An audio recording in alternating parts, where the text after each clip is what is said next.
Hi, everybody. It's Dr. Sasheen. Welcome to Tuesday Tea Break. Sorry that I am late. I'm having some technical difficulty. So, if you notice, we're kind of in a little bit of a different format. So, hopefully, this works now and we'll be good to go. For some reason, I can't get my this fuzzy pink microphone to connect. And it's okay. So, if you've been waiting, thank you for waiting. I appreciate it. We are definitely having a few technical issues behind the scenes, and I don't quite know why.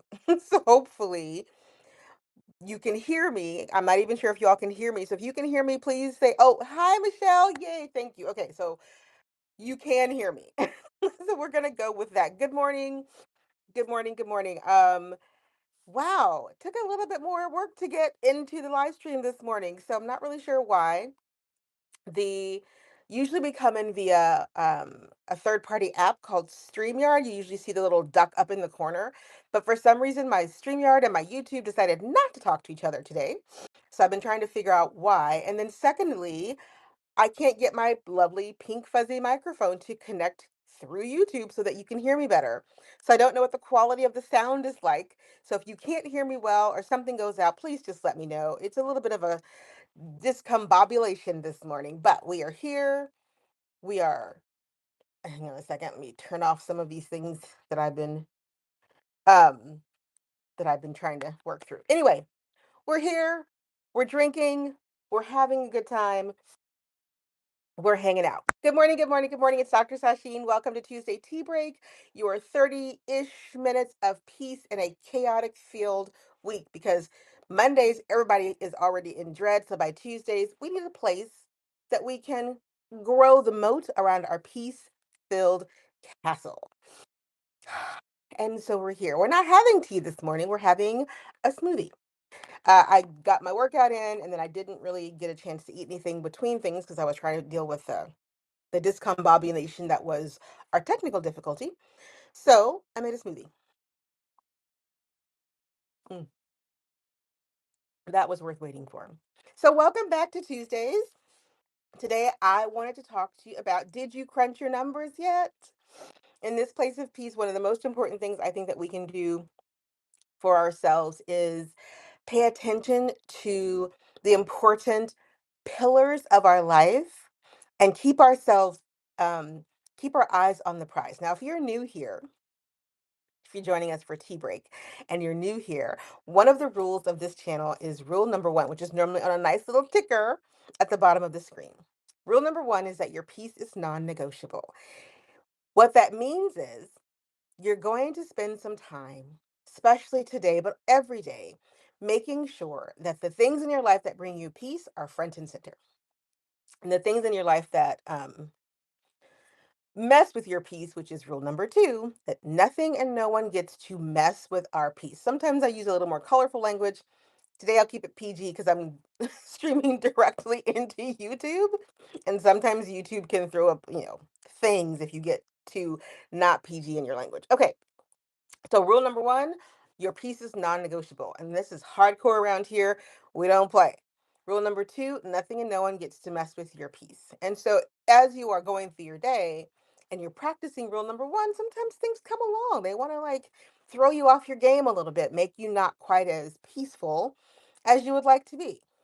In that moment, you got to have tools in your toolkit that push back against things that will come in and take away your peace. And so today, I want to talk about, hang on, let me check the comments. Chicken strips. Oh, look at you. I like that. You're having some good lunch. I'm excited. Um, Today I want to talk to you about the buckets. So I've been talking a lot in the past month, especially as we've crested the new year, and I really want women especially to really think about what they want 2026 to look like. And, things have ramped up, and this is a peace filled, segment of your week. We're not going to get into a lot of drama here, but we don't ignore the elephants that are surrounding the room, even though right now they're not invited into the room. We know they're out there. And so while we're inside the room where the elephants do not hold sway and where we can think and breathe and sip things like smoothies and eat things like chicken strips. Hmm, with rice. I'm liking that. It's also a good time to think about the tools in your toolkit that help you keep the elephants at bay until you can deal with them. And we talk about lots of things. We've talked about um, relocation. We've talked about knowing what your numbers are. We've talked about health. We've talked about living. We've talked about life. And the tools that we used to get through some really important times were really good tools for those times. But they're not always the tools that we need to get through the rest of times, right? So, as I was thinking about tea time today and ways that we can protect our peace, which is what we're trying to do here, um, see that this whole if we drop away, guys, just know I'm still here. I've told YouTube what to do if something happens to go to this lovely little hold screen until we can come back on. Um, but one thing about Gen X, because I'm of the Gen X generation, and so I talk to us a lot. One thing about Gen X that we always have to check ourselves on is we know how to do things a certain way. We're not always equipped to learn how to do things a new way. Not that we don't learn things very well. We can absorb information like crazy, right? Like we are the queens of absorbing information. We can assimilate all kinds of new information into certain things of our lives, but we can also hold on to patterns that sometimes make change hard to reconcile, right? Like sometimes we can hold on to things that just make change just a little harder for us to reconcile. And so I was thinking about the tools in our toolkit. Like, what are the tools that you use that you've used in the past that maybe are just no longer serving you? And now is a really good time in the dead of winter when we're forced to slow down anyway because the weather is colder, the days are shorter, the nights are longer, people get tired earlier. Our energy levels aren't nearly as high as they are in the summer, and that's normal and natural. And that's another thing. Side note, if you're new to Tuesday Tea Break, we talk about all kinds of random stuff. So if you're looking for a thread that rolls through Tuesdays, it is our peace is non-negotiable. And we are inside the castle with the drawbridge pulled up, hanging out, taking a break from the rest of the world. But I digress, as I am known to do on these particular streams. And now I've forgotten where I was going with that. This is one of those perimenopausal things. You've got too many thoughts going on and whew, too many different directions. But it'll come back to me. But my point is, sometimes we get really set in our ways, set in our ways. And those ways have served us really well. They've gotten us through career changes, relationships, ups and downs. Speaking of which, I got a new book coming out. Talk about that later. Relationship up and downs. They've gotten us through moves and relocations and kids, and depending on where you are, who you are, maybe even grandkids, like so many things, right? But then the world changes and we rely on the things that always got us through to keep getting us through. And I just want to say that potentially we just need to stop just getting things done because we've always gotten them done. And maybe ask ourselves some of those elephant questions that are hanging out outside the castle. Like, do I really need to get you done again? Because didn't I do this like 10 years ago? And do I want to have to do this for another, I don't know, 20, 30 years? You know, we're so good, so very, very good at keeping the world up that sometimes we forget to stop and look around and say, oh, the foundation that I built to keep that world up isn't actually useful to me anymore. And I think we don't do it because we think we're selfish. We think people are going to really get upset with us for not being willing to hold up the world. And they probably are. They probably are. They're probably going to get really up in their feelings because you're not willing to hold up a perception of the world anymore. But, I feel like we've reached the age where we don't actually owe any people apologies for not wanting to hold up the world anymore. Just saying. Just me drinking some smoothie. And I think because we've reached that place where we don't have to apologize. We don't have to apologize, right? Or at least we shouldn't have to apologize. That we can also ask ourselves, okay, if I could do it differently this time, what would I do differently to hold up my new version of the world? What would I do differently? Who would I become differently? Y'all can tell that I worked out because my hair is just everywhere. That's all right. It's all right. I sweated the curls out. They'll be fine. Who could I be in this second phase? Now, I know because I have comments. So this is one of the nice things about going live in straight into YouTube is that I can moderate who I get comments from. So if you're not a subscriber to the channel, then I don't see your comments, which is actually kind of nice. Because one of the reasons why I stopped going live into YouTube so much is because people just like to troll farm on live streams. They just like to get into your lives and take over with just inane commentary over and over and over again, or stupid questions and really mean comments. But I've discovered if I do it from my computer and not my phone, it's much easier to moderate commentary. So anyway, so being able to go live with and see only people who, excuse me, subscribe to the channel is really important. It is so clear to me that, so if you haven't seen the last video that I did about life expectancy, I really strongly urge you to go watch it because I talk about the fact that life expectancy in certain other countries is going up, and in certain countries it's going down, and in some way, in some countries, not even in the top 10, in the top 20, in the top 20. But that's okay. That's all right. Oh, perfectly fine, Michelle. I'll be here chatting away. You know I will. Not even in the top 20. And if you haven't watched that video, I strongly urge you to go back and watch it. But what does that say about continuing to hold up a world that does not serve you, right? Like, how do you find your peace in a world and places that are trying to stretch you so thin that you can't even contemplate what life could look like in a decade because you're so tired of life right now, right? Like when you get up on when you get up on Sunday dreading Monday, and that is the reality for so many people. They get up on Sunday dreading Monday, not Monday, because by the time Monday rolls around, they've been in dread for 24 hours already. And then to live in a place that has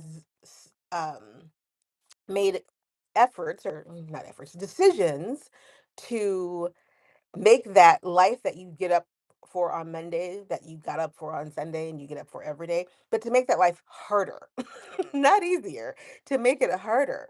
So your downtime doesn't feel like downtime. Your living feels like surviving. Life just kind of feels like a slog. Like that's not every country. Like there are places that are called the happiest countries on the planet. Their citizens feel like they have a good life. They're not just working to live. They're living and work as a subset of that. They have a quality of life that is centered around protecting their happiness and their peace. And you can call me Pollyanna if you want to, and I think that's okay. I'll take that title because I do think that it's not unimaginable to think about living a life where your priority is your peace and not whether or not you can get through the work week. I think it's possible. And I think for Gen X women, we sometimes feel like, but that shouldn't be possible for someone like me. I've been working, we've been working since we were 12, 13. How many of you all have been working literally since you were preteen, if not early teen years? I would say that if we take a poll, drop it in the comments. If you watch this and the replay, if you're here on live, when did you start working? When did you start working? Remember, elephants are outside. We're just having a conversation. We're just having a crystal conversation, one that is clear before us, not filtered through the noise so that we can either not pay attention to it or we're just too overwhelmed. But if you think about when the first job that you had, if you're lucky, you started working maybe at a little store or something. If you're unlucky, you were babysitting when you were probably pretty young. If you're a farm kid, you definitely started working when you were pretty young.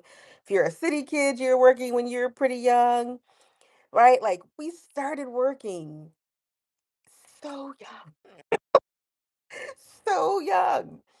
And we just don't think there's anything crazy about that. Not at all. Hang on. Hi, Laura. Welcome to the party. Started getting paid for ironing in middle school, right? It's crazy how young so many of us started working, started getting our hands dirty. My very first job after babysitting, because I had cousins growing up, and so if the aunties and the uncles needed someone to hang out with the kids, the older cousins had to watch the younger cousins. So, and technically, we didn't get paid for it. So I didn't have a paying job. I worked, but I didn't have a paying job. But my first paying job, I was a freshman in high school. I got a job sewing buttons in a dry cleaners. I was terrible at it, but it did teach me how to sew buttons.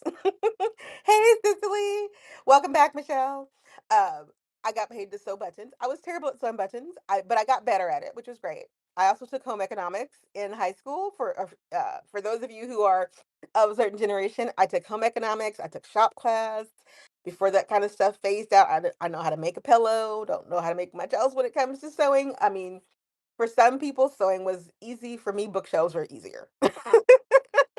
Bookshelves were easier. So, but we've been working most all of our adult lives, all of it. For if you're a Gen X, you've worked all of your adult life. Because if you started working when you were a preteen, you've been working your entire adult life.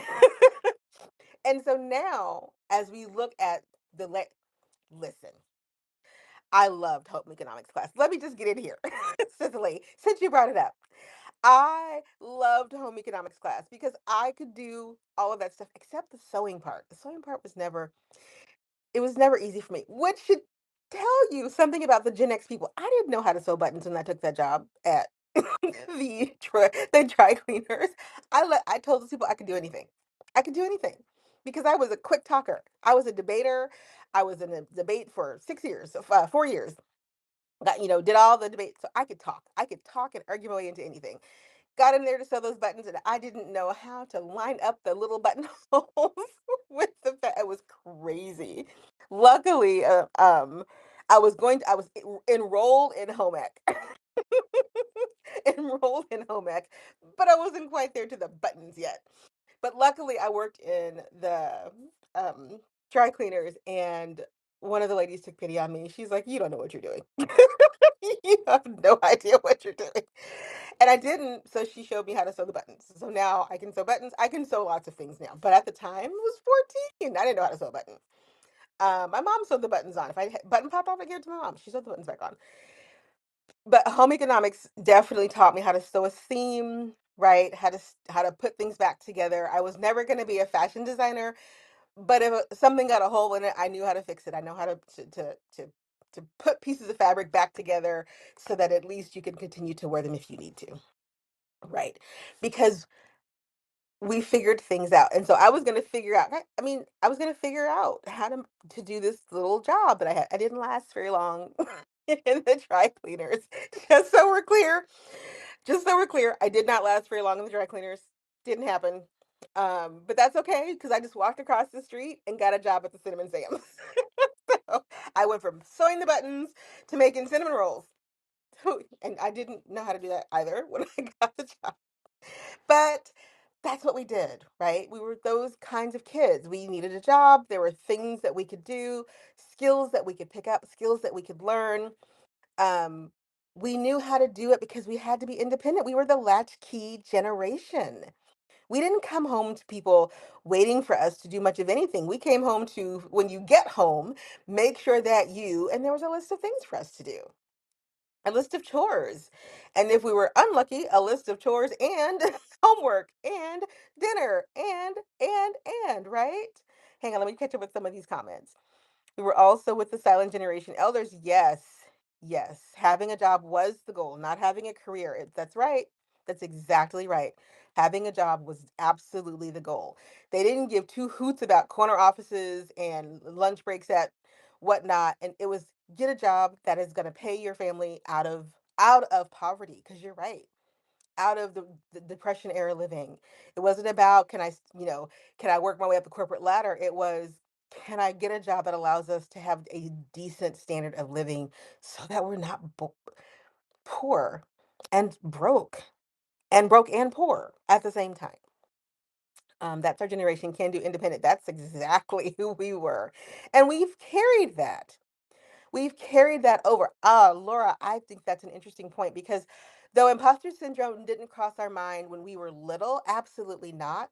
I think over the years, Gen X women, especially, have gotten more imposter syndrome as technology has introduced us to more options. And we realize we do know how to do things, absolutely. But when we're in competition with other generations now who are technologically more savvy than we are sometimes and more, I will just, I'll tell you a short story. So when I decided to go back to school and get my doctorate, not my master's, my doctorate, I was, for the first time in my life, in a long time, I was one of the oldest people in the room, and I had always been the youngest kid in the room. Um, I was one of the youngest kids to do X, Y, and Z a lot, partially because of how my birthday falls, and so it just always made me a year behind most things, but also because I was constantly pushing myself into places that there weren't a lot of people who looked like me, and there weren't a lot of people my age.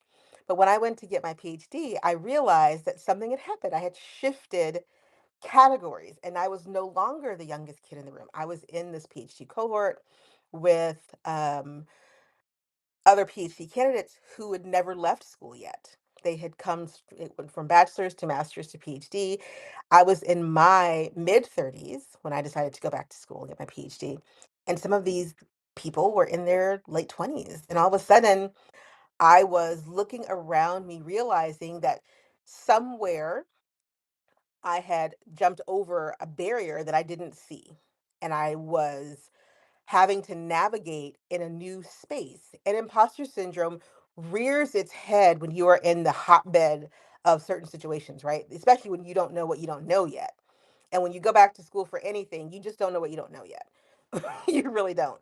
And then that situation of grad school, you really don't know what you don't know yet because that's why you're there. And so then to be in a situation where we are the can do kids, right? Like we know how to take care of things, we know how to get information and assimilate it and work with our hands and problem solve really well. But sometimes the problems that we're trying to solve are problems we've never faced. And so we're like, oh, I don't know what skill set I need for this. And do I have the right skill set for it? And do I belong here if I don't already know all the answers? Or if I don't already know how to figure this out? Am I really, am I really supposed to be here? Right. Like, and it's really fascinating to look at our lives as the Gen X generation and to see. I, I like to say, nobody has got the experiences that Gen X does. We have lived from the Luddite generation where there was no technology to the smart AI generation where we're in the AI generation. Think about that, ladies. Think about how short our lifespan really is and how much we have accomplished, but also that we've had a front row seat to. Atari 64s and Commodore 64s and tube televisions that used to go off at night because after the Star Spangled Banner, right? To now AI creating life. Life. Okay. I'm not going to get off on that tangent. But um I do think that gosh, we are, we're pretty amazing. We're pretty amazing. All right. Um, yes, I agree. Having a job was way less stressful than a career. That's right. Having a job was absolutely way less stressful than trying to have a career. Because, man, having a career meant that you were constantly on the climb, right? That ladder, you wanted the next rung and the next rung and the next rung and the next rung. Whereas a job was like, let me just clock in, clock out, and go home. I can do that. Let me just do that. So that shift definitely brought in a whole different level of stress when the workforce shifted from job creation to career advancement, right? It rears its head now with me asking, am I too old to stay current in my field, right? Like it is interesting to have been on the front lines of so much change so rapidly, so rapidly. You know, we're in our late 40s, early 50s, but it's different than any other generation who's ever been in their late 40s, early 50s because they haven't lived through what we lived through. And they haven't lived through it as quickly as we've lived through it. Like we had no choice but to adjust really, really fast or get left behind. And as you say, Laura, this is where that imposter syndrome really rears its head for us because we're used to assimilating and adapting. But gosh darn it, we've had to do it so rapidly that sometimes it starts to feel like, can I keep up with it all? Like, what's the next thing I'm going to have to learn? And let me tell you something, between learning the new stuff and going through perimenopause and trying to figure out the current lay of the land, y'all, we're just tired. Like, we're legitimately just tired. And sometimes you want to go back to the days where it was just a job and it wasn't a career and you didn't have to think about how to get this new app working and this new computer working and this new piece of software working. But here's the rub, because we've been in the game so long, our skill set is the world can't really run without it. Because for as quiet as it's kept, as quiet as it's kept, the knowledge to run things and the common sense to problem solve, it's in the Gen X and Xillennials, millennial generations, right? Like, I don't discount the baby boomer silent generations, but they're dying off. Like, we're the ones with the real, with the institutional memories that are left, that are still in the workforce doing the heavy lifting of the problem solving, how to get from point A to point B. Because I don't care how many apps you have. If you can't figure out how to get from point A to point B, the apps are not going to help you. Because let me tell you something. Have you tried using Google Maps? And I don't have an Apple. I don't know how Apple Maps works, but I will tell you some of these some technology drives us off a cliff when it was telling us it was a straight road ahead, right? And because we've grown up putting, the key in the door to open the door and not swiping the card to open the door, sometimes we're like, listen, I know this map is telling you to go around this corner, but I am telling you that I know what's around the corner. Do not go around the corner. Do not follow the technology. Follow your common sense. Because we're still the repository of a lot of common knowledge that a lot of other generations just don't have anymore because they didn't live the way that we lived. They didn't. So let's talk back around to the elephants that are outside the room right now because we're not talking to them. The elephants can wait. But while we're in the room and we've got some clarity, I want us to be using our skill sets, our common sense, our can-do independent attitude, and ask ourselves, what's next for us? What is next for us? What is next for you? What do you want to see happen for the next decade? Because we're only in our middle years, right? We're in the muddy middle. We're only in the middle years.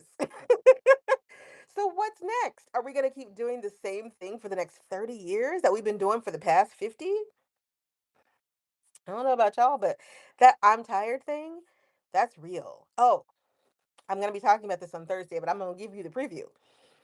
Um and I'm going to find the clip and everything, but there's a gentleman talking about the economy and how to put more money back into the economy because they're outside of our castle right now. Those elephants are talking about things like the economy.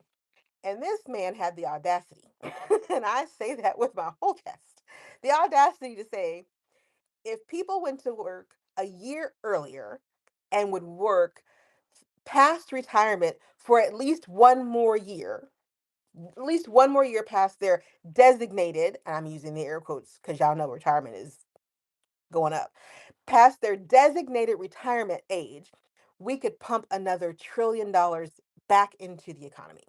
If people just went to work a year earlier, so let's say you went to work at 13, maybe you went to work at 12. Let's say that you went to work at 9 if you worked out in the country on Farm Kid. Maybe we put you into the workforce at 8. Maybe you've worked until you were 62. Could you work until you're 63? Oh, wait, the retirement age is now 67, might be 69. But if we can just get you to work until you're 70, we could pump $1 trillion back into the economy. $1 trillion back into the economy. I have a lot of thoughts about that. I'm gonna save that for the Thursday drop when I'm talking about the hard stuff and the numbers and the crunching and why I think it's a good time for all of us to be thinking about what's next. But in this moment, I just want you to stop for a second where you are and ask yourself this. If you had to work not for another 10 years, not for another 20 years. Let's say that you had to work for another 28 years. Say you're 50 and they want you to work until you are 78. Can you imagine? Can you contemplate what your life at 78 having to continue to work is going to look like? How about 80? No. No. Ladies, we are saying absolutely not.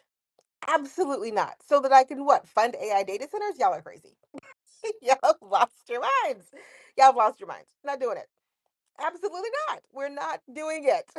Like, in what world, right? But this is why I wanted to talk about Gen X's skill set and our common sense. Because I guarantee you, some woman is going to watch this live stream, either the replay or is on here right now, could sit down and figure out the numbers of what these people are talking about, realizing that, oh, they're bypassing some really clear economic indicators that would put $1 trillion back into the economy tomorrow and not require every single person in the country to agree to work a year earlier and stay in the workforce a year later, right? Because common sense would say, those of us who took home economics, we know how to make a budget that the country can stick to. We know how to cut out frivolous spending that the country doesn't need. We know how to make sure that everybody gets something to eat without being forced to eat boiled chicken and one piece of broccoli, right? That $3 meal they put out there. Anyway, I guarantee you that in this group of women right here who grew up in shop class and home economics and had to work when they were 12, 13, 14, right? If they were lucky, they got a car at 16. They might have gotten their license, they didn't get a car. If they were lucky, they got a car at 16 that they probably had to help pay for, if not by themselves, right? I guarantee you that we could find a way to put $1 trillion back into the economy that would require none of us working for another 20 years to do so. Because where's the common sense in this? Where is the common sense in the idea that you can just tell people, oh, just work more? If you just work more, we can stabilize this thing over here that is destabilized because of things that we're just going to pretend like they don't exist. They have their own sets of elephants that are unfortunately standing in our herd as well. So we can't really ignore them. But I have a different question. What's next for us? If we continue to do the things that we have always done as the Gen X generation, which is bail out the world. The world was really built in part on the skill set, the know-how, the knowledge, and the independent attitude of our generation, right? Like we went from pencil, paper all the time to AI most of the time. We've lived that. Now we not only lived it, we went into the companies, into the corporations, and we worked it. So we're here. Where do we get to go next? Because I don't think that our life needs to be dictated by some Yahoo sitting on a screen telling people to go work more so that we can bail out them from themselves. I don't think that we have to say, okay, well, we've always done the bailing, so let's just hunker down and give this another 20 years and see if we can't let them get it right before we die. W- You see the confusion on my face? Because unfortunately, too many of us think that there's only that way because that's all we've ever done. And I just don't think that we have to do it that way. So, in your times of peace, when you get a chance to sit and reflect on where you've come from, spend some time asking yourself, if I know how to get here to this place and I'm surviving and I'm living, to get to my next best place, do I still need these skills or do I need different skills? Do I still need this mindset or do I need a different mindset? Do I still need to do this thing or is it time for me to invest in myself in different ways? Right? Is it time for me to take all that I bring to the table, all that I've learned, all my common sense, and focus that on how I want my next 30 years to look before I get 30 years out, before I get to that end of 30 years? Right? We're so good at keeping the world afloat that I would love for us to become even better at keeping ourselves afloat now. Because I think we've earned it. I think it's time. All right, I've yammered at you all for 35 minutes. Y'all know I get off on tangents. Y'all let me get off on tangents every week. Every week, y'all let me just go and get off on tangents. I mentioned that I have a new book coming out soon. I do. If you happen to be a subscriber to the channel, thank you so much. I really appreciate your support. YouTube's algorithm has done some very strange things lately, and engagement is really important. So, thank you so much for engaging in the comments, for liking the video, for sharing the video. And if you have not subscribed to the channel and you're watching, please join the party. Every Tuesday, we get together, we hang out, we chit chat. Sometimes we're talking about wine and cheese, and sometimes we're talking about things like, you know what, we hold up the world. And since we hold it up, we're allowed to change it to suit our needs. To suit our needs. And that is where we're going to end. Go change the world to suit your needs so that you start planning for the 30 years that you want and not the ones some yahoos telling us that we have to do to put $1 trillion back into the economy because we say no. On that note, ladies, thank you so much for joining me. I really appreciate you so much. Have a great week, and I'll talk to all of you again very soon. Bye for now.